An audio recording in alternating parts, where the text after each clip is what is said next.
촘촘한 체포 구금 계획. 아무리 사법부를 흔들어도 법의 심판을 피해 도망칠 수 없습니다. 내란 속의 윤석열은 경고용, 대국민 호소용이었다고 변명하지만 국회의원 체포를 위해 사전에 촘촘한 체포 구금 계획을 세웠음이 확인됐습니다. 계엄 한 달여 전 작성된 여인형전 방첩사령관의 메모에는 최우선 검거 대상과 그 위치 파악 방법까지 꼼꼼히 적혀 있었습니다. 방첩사뿐 아니라 경찰과 국방부 조사본부까지 총동원해 체포에 나설 계획이었다니 생각만 해도 치가 떨립니다. 심지어 윤석열과 김용현이 지난해 8월 초부터 이재명 대표, 한동훈 전 대표 등의 비상대권을 써서 조치해야 한다고 언급한 것으로 드러났습니다. 이렇게 철저히 내란을 준비해 실천에 옮겨놓고는 경고용이니 대국민 호소용이니 변명하다니 정말 얼굴에 철판을 둘렀습니다. 내란 속의 윤석열과 극우 세력이 아무리 헌법재판소를 흔들어도 이렇게 진실은 드러납니다. 법의 심판 역시 피할 수는 없습니다. 헌재는 흔들림 없이 법에 따라 내란 수계를 파면으로 엄정히 다스려 주십시오. 그것이 내란과 극우 세력의 폭동으로 흔들리는 헌정 질서를 바로 세울 길입니다. 헌재를 때려 부수자고 외치는 국민의힘, 내란 수계를 지키려고 반국가 세력을 자처합니까? 국민의힘이 내란 동조를 넘어 내란 선동에 앞장서고 있습니다. 이제 극우 정당으로의 변신이 아니라 반국가 세력으로의 변신을 걱정해야 할 판입니다.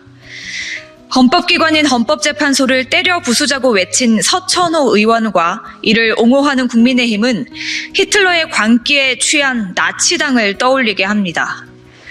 심지어 어제는 서울중앙지법에 몰려가 판사 실명을 언급하며 구속 취소를 외치는 때법의 광란을 연출했습니다. 국민의힘에 묻습니다. 대체 어디까지 망가질 작정입니까? 대체 어디까지 대한민국을 망칠 셈입니까? 국민의힘은 헌정질서를 뒤흔든 내란 수계를 배출한 것으로 모자랍니까? 반국가 세력으로 전락한 국민의힘의 민낯은 추악합니다. 이것이 국민의힘이 그렇게 외치던 보수의 실체입니까? 대한민국 보수의 이름을 더 이상 실추시키지 마십시오.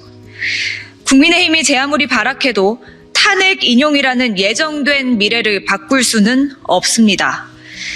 현실을 부정하려고 발버둥 치면 칠수록 국민의힘이 설 자리는 줄어들 뿐입니다. 국민의힘은 국민의 곁으로 돌아오십시오. 국민의힘이 끝까지 국민의 품으로 돌아오길 거부하고 반국가 세력으로 전락한다면 국민의 서리빨 같은 심판이 내릴 것임을 엄중히 경고합니다.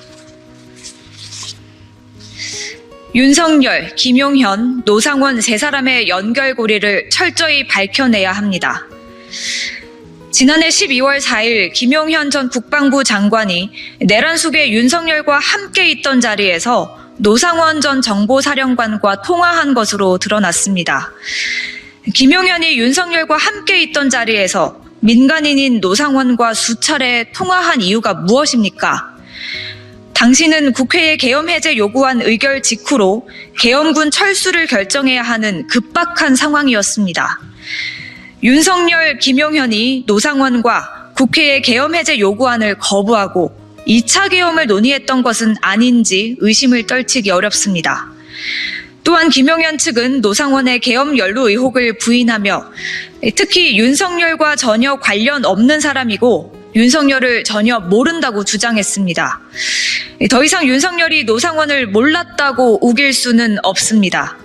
계엄군을 철수해야 하는 급박한 상황에서 대통령이 지켜보는 가운데 김용현이 노상원과 수차례 통화했다는 것을 다르게 해석할 수는 없습니다. 윤석열이 노상원을 계엄 비선으로 이용해 내란을 기획 및 실행했고 2차 계엄의 가능성을 따졌다고 볼 수밖에 없습니다. 윤석열, 김용현, 노상원 세 사람의 연결고리를 철저히 밝혀내야 합니다. 검찰은 다시는 누구도 내란을 꿈꾸지 못하도록 내란 세력의 전모를 철저히 규명해 단죄해야 할 것입니다.